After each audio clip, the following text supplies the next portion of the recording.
Hi and welcome to the Spinal Institute's 3 steps to a pain-free back. Have you ever wondered how your back goes out? You know, this might have happened to you or a cousin or a friend, but everyone knows someone that all they did was bend over. Either they picked up the soap from the shower or a pencil and then suddenly they're in searing pain, or they went into the fridge and then suddenly, their back goes out. Well, how does this happen? I mean, well, look, put it this way, I'd understand it if my friend came up to me and said, "Oh, I've hurt my back again." I said, "Yeah." He said, "Yeah, it hasn't happened for 6 months. But there it goes, bang, I'm in bed again with muscle relaxants, laid flat on my back for 2 days again." I said, "Well, what did you do?"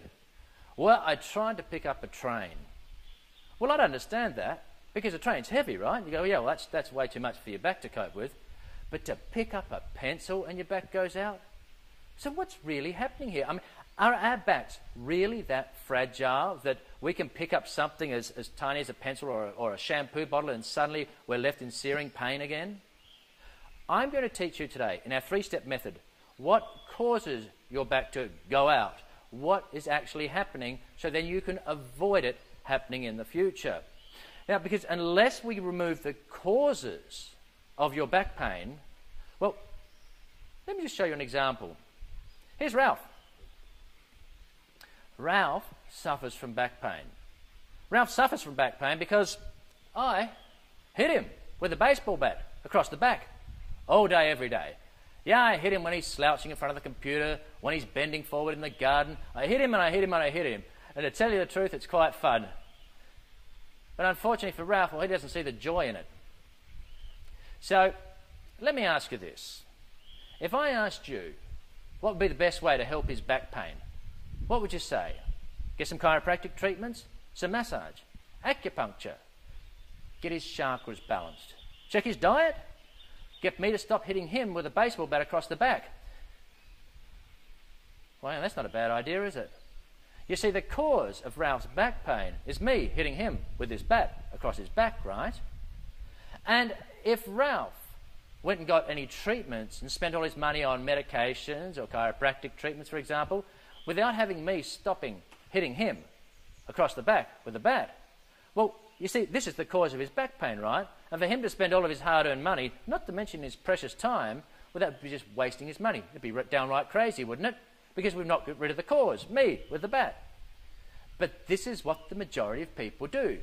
Their back goes out, they go and get treatments, but they've never, ever even thought about, perhaps, what causes their back pain. So I'm going to show you, in the very first step, what are the things that harm your back so that now you can heal your back. The second step, we're going to look at pain-relieving exercises and deal with anything like spinal stenosis, sciatica. And I'm going to show these exercises. These exercises are inspired by Robin McKenzie, a brilliant physiotherapist, and these have helped millions of people worldwide. In step 3 of our 3-step method, I'm going to show you how you can maintain your healthy spine. So let's get started.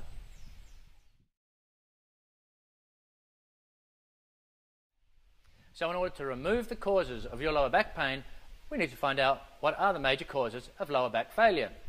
Now the first one is fairly rare. It's a large impact. For example, you're on a skidoo and you go over a massive jump and you have a huge impact, which is just way too much for your spine. That's fairly rare to happen. The second one is repeated flexion of your lumbar spine. And the third one is sustained flexion. I'll go into these a little bit more. So think rounding your lower back. You see, because your spine doesn't like to have a lot of movement. And this is what happens when your back goes out. You see, every time you're sort of flexing and rounding your lower back, think of this stick as like your spine. If I keep doing this, or like a copper wire, if I continue to do this, it will weaken, and then finally it will snap. Well, your back doesn't exactly snap, but what happens is cumulative trauma of either repeated flexion or sustained flexion. And again, I'll go into this in a little more detail in a second. But just for the moment, think that that's what happens when you go to pick up that pencil or that cake of soap and you're laying flat out in the bed again with muscle relaxants, simply because it was the straw that broke the camel's back, if you like. It was just that last little trauma of cumulative traumas to your lower back, because your spine can only take so much of this bending and flexing. All right? So repeated flexion is, let's say you're bending to pick up things in your garden and you're rounding out this lower back. You've lost that inward curve, the lumbar curve that I have now, and I'm standing up and you're standing up straight. That inward curve is what we call neutral spine. But what happens when you get into trouble is when you start to round out that lower back and lose that curve.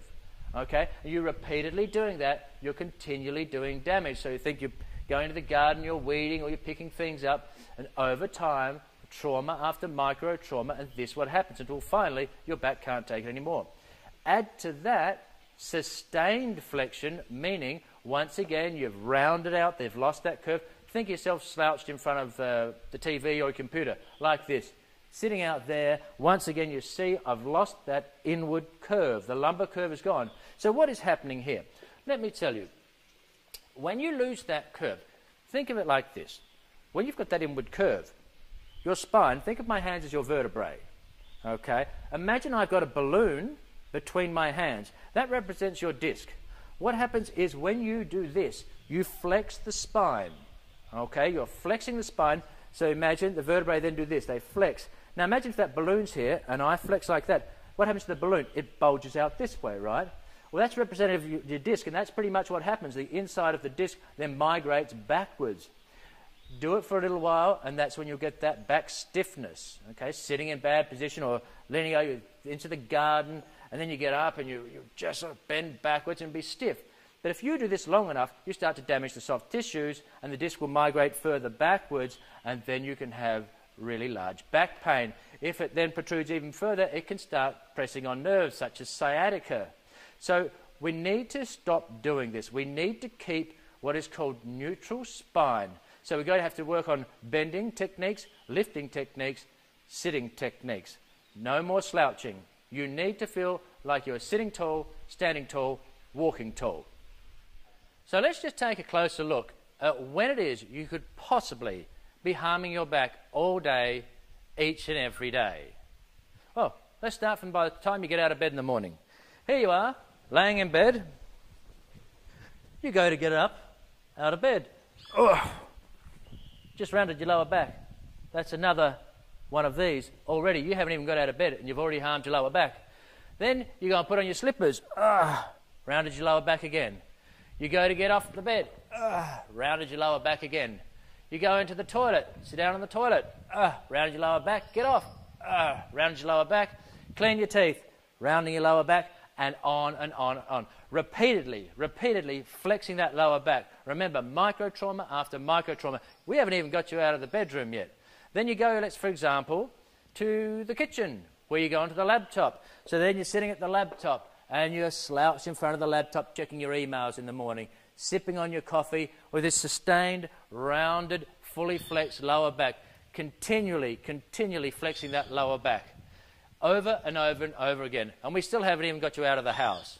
So imagine all of these things, micro trauma after micro trauma, so you start to get to an understanding of what's going on. Now, what is it that we should be doing? So I want to make sure that you're clear on what neutral spine is. As you see, when I'm standing up here in good posture, they have that inward or lordotic lumbar curve. That's our natural curve. That's what you must maintain. It's called neutral spine. What we don't want is that flexed spine, okay? We want to keep that inward lordotic curve. So that is what we want to achieve to protect our backs. Not this in bending and lifting, nor in a slouched position. So let's have a look how we go about our daily lives, doing our daily tasks with neutral spine.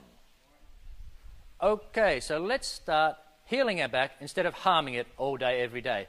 So let's start from getting out of bed. What's the best way to get out of bed? Instead of rounding your spine, let's do it again, the correct way. So now when you're going to get out of bed, instead of rounding it, you roll onto your side. You can use your elbows and arms to push yourself up just like that. As simple as that. We have already kept that neutral spine from the very first time. Now let me tell you this.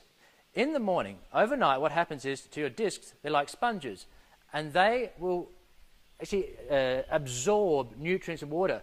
And so they swell up. So there's a lot more pressure on your spine in the morning.